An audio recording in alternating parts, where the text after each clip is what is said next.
Astro సిండికేట్లో మీ personal and business promotions కోసం కింది నెంబర్కు కాంటాక్ట్ చేయండి.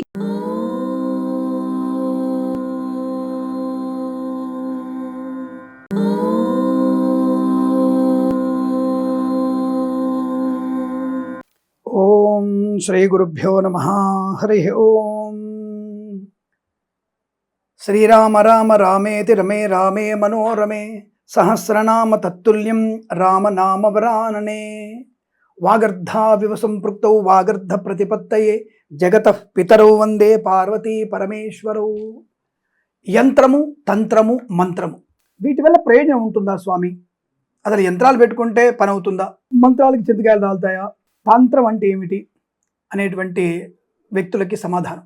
తంత్రం అంటే క్రియ, అంటే కొన్ని బీజాక్షరాలతో, కొన్ని సంజ్ఞలతో, సంజ్ఞలు ఉంటాయి కదా, అంటే మీరు సైన్స్ అంటారు దాన్ని, సంజ్ఞలు అంటారు వాటిని. ఆ సంజ్ఞలతో మనం చేసేటువంటి కొంత పూజ, అంటే స్వామివారికి బీజాక్షరాలతో, మనోశుద్ధితో, అలాగే ఊర్ధ్వముఖంతో, కొన్ని తాంత్రికమైనటువంటి వాటితో చేసేవి కొన్ని విద్యలు ఉంటాయి.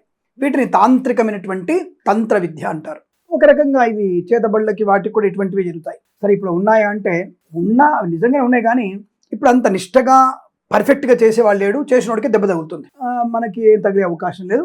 వాటి ఫలితం మనకి ఇప్పుడు దక్కదు, అంటే చెడు ఫలితం మనకి దక్కే అవకాశం లేదు. దాని గురించి మీరు కంగారు పడకండి.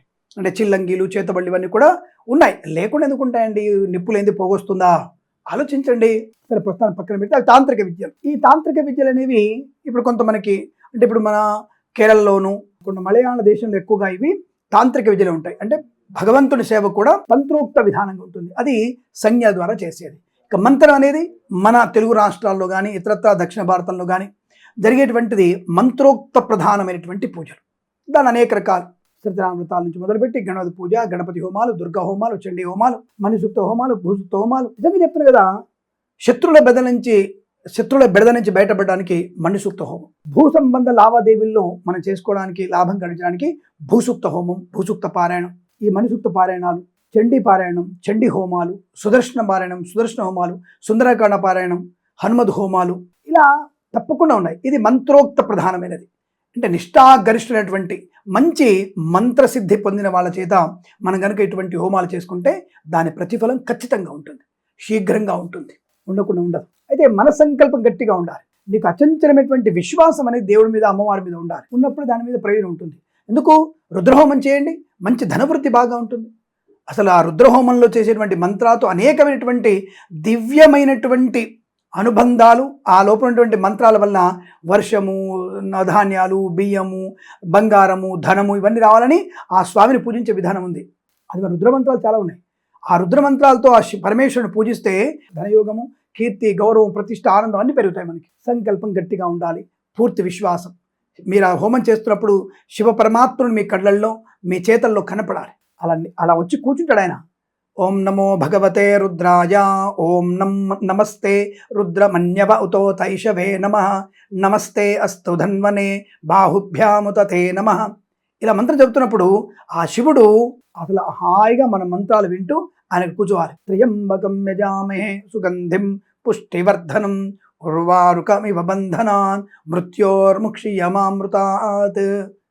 మన మృత్యువుని కూడా దూరం చేయగలిగేటువంటి అనేక మంత్రం, యోగమైనటువంటి మంత్రాలు ఉన్నాయి. అటువంటి మంత్రాలతో మనం తప్పకుండా భగవంతుణ్ణి మన వైపు తిప్పుకొని మనకు కావలసినటువంటి ధర్మ ప్రక్రియ, ధర్మబద్ధమైనటువంటి కోరికలను నెరవేర్చుకునేటువంటి అవకాశం ఖచ్చితంగా ఉంటుంది. ఇది మంత్రోక్తం. ఇక ఆఖరణ చాలా మంది చేసేది, యంత్రం పెట్టుకోవడం వల్ల ప్రయోజనాలు ఉంటాయా? ఏమేం ప్రయోజనాలు ఉంటాయి? ఒక కూర్మ యంత్రం, ఒక మత్స్య యంత్రం ఎటువంటి ప్రయోజనాన్ని కలిగిస్తుంది అంటే, కొన్ని మనకి విదేశాల్లో కూడా, వివిధ రకాల దేశాల్లో, వేరే రాష్ట్రాల్లో కూడా ఆగ్నేయం పెరిగింది, అలాగే నైరుతి కొద్ది పెరిగింది అని కొన్ని మాటలు వింటుంటాం కదా. అలా కొన్ని వాస్తుబద్ధమైనటువంటి కొన్ని విషయాల్లో విపరీతమైనటువంటి పెరుగుదల, నైరుతి బాగా పెరిగింది, ఆ స్థలం తీసుకోవద్దు, దాన్ని కట్ చేసుకోవాలి, వదిలేసుకోవాలి, అంటే దాన్ని సమానం కట్ చేసి మిగిలిన భాగాన్ని వదిలేసుకోవాలి. అంతే తప్ప విపరీతమైనటువంటి పెరిగినటువంటి నైరుతి భాగంలో కూర్మయంత్రం పెట్టినా, మత్స్యంత్రం పెట్టినా పెద్ద ప్రతిఫలం ఉండదు. కానీ కొద్దిగా ఏదైనా తేడా వచ్చినప్పుడు, ఈశాన్యం కొద్దిగా పెరిగింది, కొద్దిగా ఒక 5%, 10% వీధి పోటు కనబడుతుంది అనుకున్న విషయంలో కొన్ని ఎక్కడ కూడా మాకు ఆర్థికంగా బాగా వస్తుంది స్వామి, ఆ వాస్తు బాగుందన్నారు అన్న వ్యక్తులు ఉంటారు. వారిళ్లలో తప్పకుండా ఇటువంటి యంత్ర స్థాపన చేయాలి. దాంట్లో ముఖ్యమైనది 10 మంది ఎక్కువగా పెట్టుకునేది మత్స్య యంత్రం. ఈ మత్స్య యంత్రం ఏ ఇంట్లో ఉంటుందో ఆ ఇంట్లో అష్టైశ్వర్యం ఉంటుంది. కూర్మ యంత్రం అంటే భూ సంబంధమైనటువంటి దాంట్లో ఉన్నటువంటి అనేక రకాల ఇబ్బందులు, శబ్దాలు, పిల్లలు ఏడవడము, ఈ పెద్దల యందు పిల్లల యందు అవినాభావ సంబంధం లేకపోవడం, చికాకులను లాంటి విషయాల్లో కూర్మ యంత్ర స్థాపన చేసుకోవాలి. అలాగే లక్ష్మీప్రదమైనటువంటిది, ఇవాళ 2 లక్షలు వస్తాయి స్వామి వ్యాపారంలో, రేపటికల్లా 2,10,000 అప్పు అవుతుంది స్వామి అన్నప్పుడు సుదర్శన యంత్రం పెట్టుకోవాలి. అలాగే ఇంట్లో ఆడపిల్లల ఉన్న విషయంలో అనారోగ్యాలు ఎక్కువ ఉన్నప్పుడు, గర్భస్థ దోషాలు ఎక్కువ ఉన్నప్పుడు తప్పకుండా మీరు ఈ చండీ యంత్రాన్ని పెట్టుకోవాలి, దుర్గా యంత్రాన్ని పెట్టుకోవాలి. ఒక్కొక్క యంత్ర స్థాపన ఒకదాని బాగుంటుంది. అలాగే వ్యాపార స్థలంలో ధనాకర్షణ యంత్రం చాలా మంచిది, సర్వజన ఆకర్షణ యంత్రం, అలాగే లక్ష్మీ యంత్రం, ఇటువంటివి మనకి చాలా ఉత్తమమైనటువంటి శుభయోగాన్ని కలిగిస్తాయి. అలాగే మనకి ఈ కూర్మ యంత్రం కూడా మనము ఈ దేవాలయాల దగ్గర కానీ, అలాగే మత్స్య యంత్రాలు కూడా దేవాలయాల దగ్గర కానీ పెట్టినా సరే అనుకుని ఉంటుంది. ఇక మన ఇండ్లలో అంటే వ్యవసాయ బావులలో నీళ్లు అడిగంటి పోతున్నాయి స్వామి అనుకున్నప్పుడు నిజంగానే చాలా భక్తిగా ఈ యొక్క మత్స్య యంత్రాన్ని పూజ చేసి జపము చేసి ఆ యొక్క బావిలో కనుక నిక్షిప్తం చేస్తే తప్పకుండా నీటికి లోటు ఉండదు. ఇది నమ్మండి, నిజంగా ఇది నిజం. కాబట్టి ఇవన్నీ కూడా మనము పరిపూర్ణటువంటి విశ్వాసముతో భక్తితో చేసిన వారికి దాని ప్రతిఫలం అద్భుతంగా ఉంటుంది. కాబట్టి అటువంటి యంత్రాలన్నీ కూడా విశేషమైన ఫలితాన్ని కలిగిస్తాయి. కాబట్టి ఆయా దృష్టిదోష నివారణకి, నరఘోష నివారణకి, అలాగే భూ సంబంధమైన దోష నివారణకి, గృహ సంబంధ వాస్తుదోష నివారణకి, వ్యాపార వృద్ధికి ఇలా తప్పకుండా మనము యంత్ర స్థాపన చేసుకోవడం వల్ల చాలా మంచి. అలాగే గోశాలలో కృష్ణ యంత్రం పెట్టుకోవాలి, గోపాల యంత్రం అంటారు దాన్ని. ఆ గోపాల యంత్రం కూడా మనం గోశాలలో పెడితే విశేషమైనటువంటి గోరక్షణ ఏర్పడుతుంది. ఆ యొక్క గోపాలుడు మన గోవుల్ని కాపాడుతాడు ప్రత్యక్షంగా ఉండి.